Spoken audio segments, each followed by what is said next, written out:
Hi there, can you fix this? Sure, let me handle it. I'm Nate Holloway, 34 years old, owner of a small repair shop on Caldwell Street in Tucson called Holloway AutoWorks. No fancy signage, no waiting room with leather chairs, no espresso machine on the counter.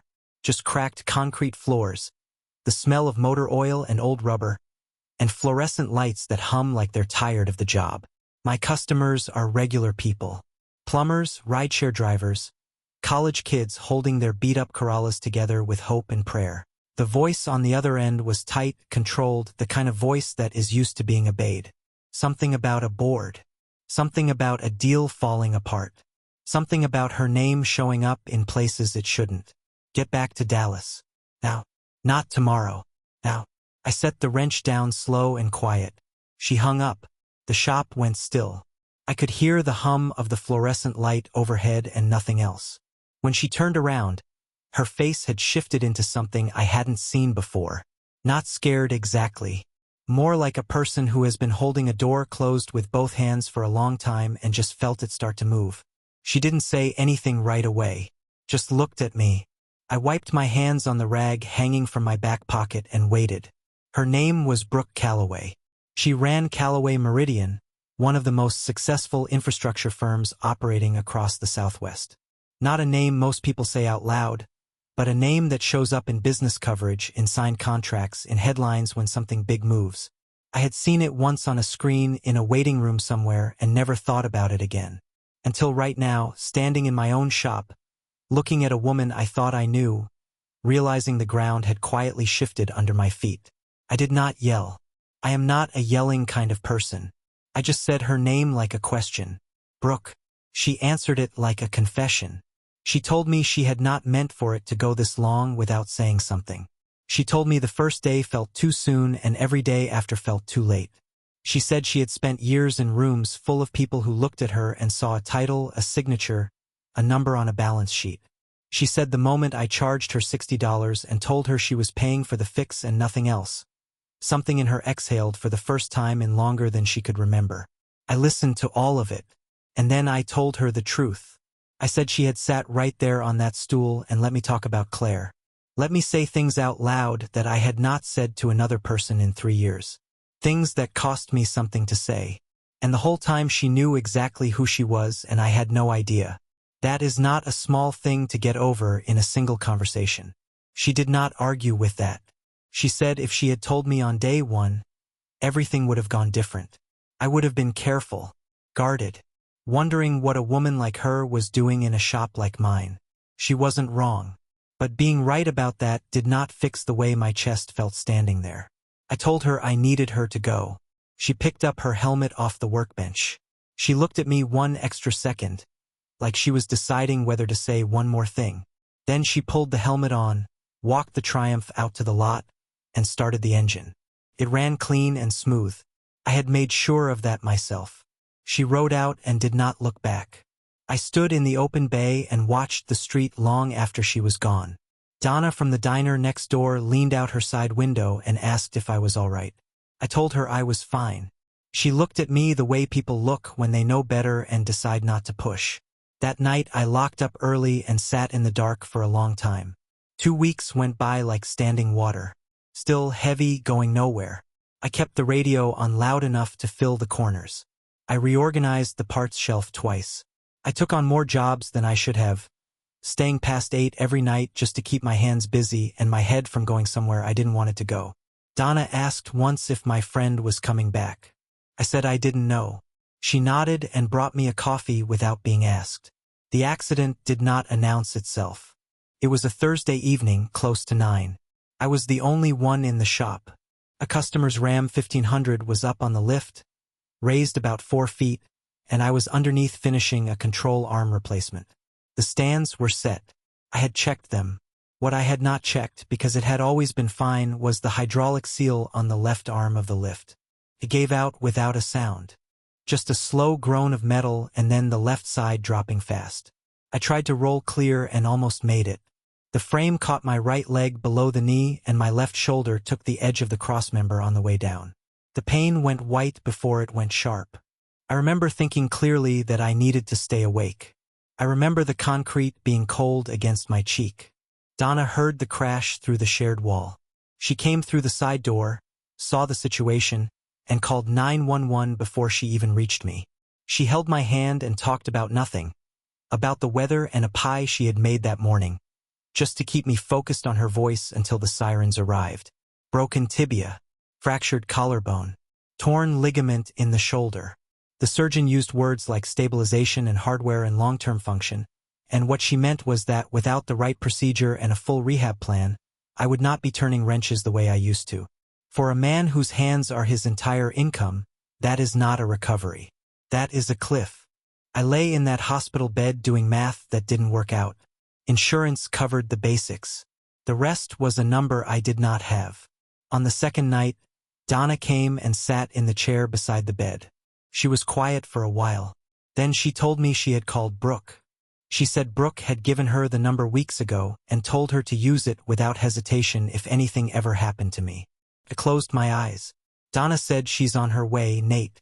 I didn't have the fight left to say no. I woke up at 2 in the morning to a room that was mostly dark. The monitors beeped soft and steady. The hallway outside was quiet. And she was sitting in the chair beside my bed with her elbows on her knees and her head bent forward, like she had been there long enough to stop pretending she wasn't exhausted. She looked up the second I moved. She was not dressed like someone who ran anything. Worn flannel shirt, jeans, auburn hair loose around her shoulders. No makeup, eyes red at the edges. She looked like a person who had gotten on a plane the moment she heard and had not thought once about how she looked doing it. I stared at her for a long moment. She said my name once. Just Nate. Low and careful, the way you say something when you are not sure it will hold together on the way out. I asked her what she was doing there. She said Donna called and she came. Like it was that simple. Like the 2 weeks of silence had not happened between us. I told her I was fine. She said I was not fine. She told me the doctor had walked her through everything. The surgery, the hardware going into my leg, the rehab schedule, what would happen to my shoulder long-term if I skipped steps. She said she had already handled it. All of it. The specialist, the full physical therapy program, the equipment I would need at home in the early weeks. Done. Something moved through me that had nothing to do with the pain medication. I told her no. Flat and clear.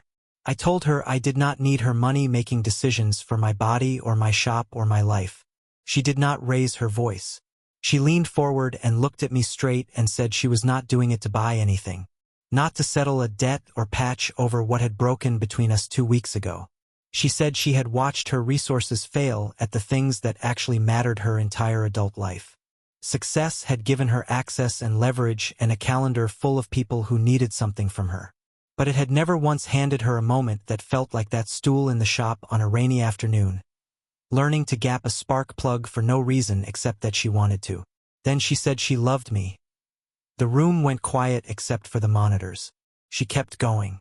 She said if everything she had built could give me back the use of my hands and keep Holloway AutoWorks from going dark while I healed, she was using it. Not as a transaction. Not as an apology. Because she could not sit in Dallas knowing I was in a hospital bed losing everything while she had the means to help and did nothing. I did not say yes right away. But I did not say no either. She stayed that night in the chair. She was still there when the morning nurse came in. She read the discharge plan line by line and made the physical therapist explain every exercise twice before she was satisfied. When I got mean from the pain, which happened more than I want to admit, she did not leave. She just sat there and let it pass like weather. On the 4th day, when I could sit up without the room tilting, she brought coffee from a place 2 blocks from the hospital. Black, no sugar, the same as always. She set it on the tray table without making anything of it. I picked it up. Our fingers touched on the handoff. I said thank you. First real words I had given her since she walked back in. She smiled. Small and private.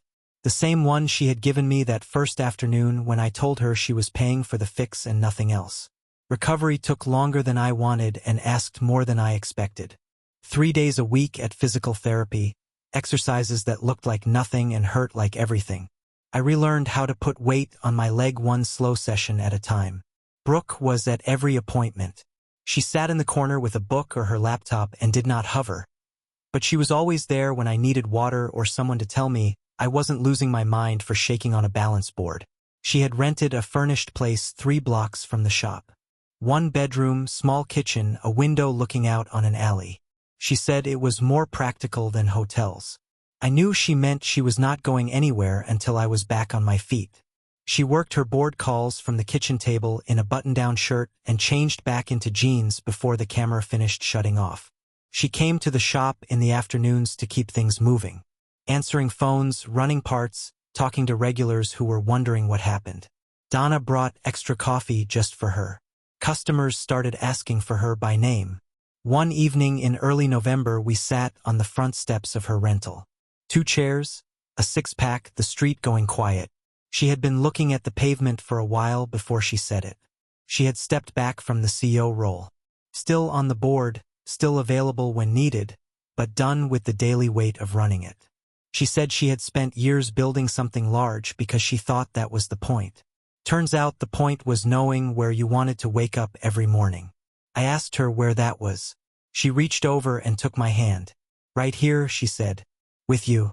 In a city that smells like dust and motor oil and the occasional hard rain. I held her hand and stayed quiet for a while because some things don't need anything added to them. We got married on a Saturday in late February when the Arizona sky was clear and cold and sharp with light. Right there in the open bay of Holloway AutoWorks. Donna set up folding chairs and strung lights from the ceiling beams. The Triumph sat polished in the center of the floor like it had earned its spot in the room. A friend drove down from Flagstaff and played guitar in the corner. Donna made the cake and would not hear a word about it. When it was my turn, I told her I promised to show up even when it was hard, to fix what I could and sit with what I couldn't, to stop running from anything worth staying for. She told me she promised to choose this every single day. Not because the world wouldn't pull at her, because it would. But because the best thing that had ever found her was a breakdown on a wet afternoon on Caldwell Street, and she was never going to take that lightly. We kissed and Donna cheered loud enough for the whole block to hear. Later, after everyone had gone and the string lights still glowed warm against the concrete walls, we sat out back in the 2 old lawn chairs with the city winding down around us. She rested her head on my shoulder. She said she never thought she would find something that felt like staying. I said I never thought I would want to be found. The space between go and stay turned out to be the size of a rainy afternoon, a $60 repair, and 2 people who needed the same thing without knowing how to say it. We found each other right in the middle of that space, and neither one of us has moved since.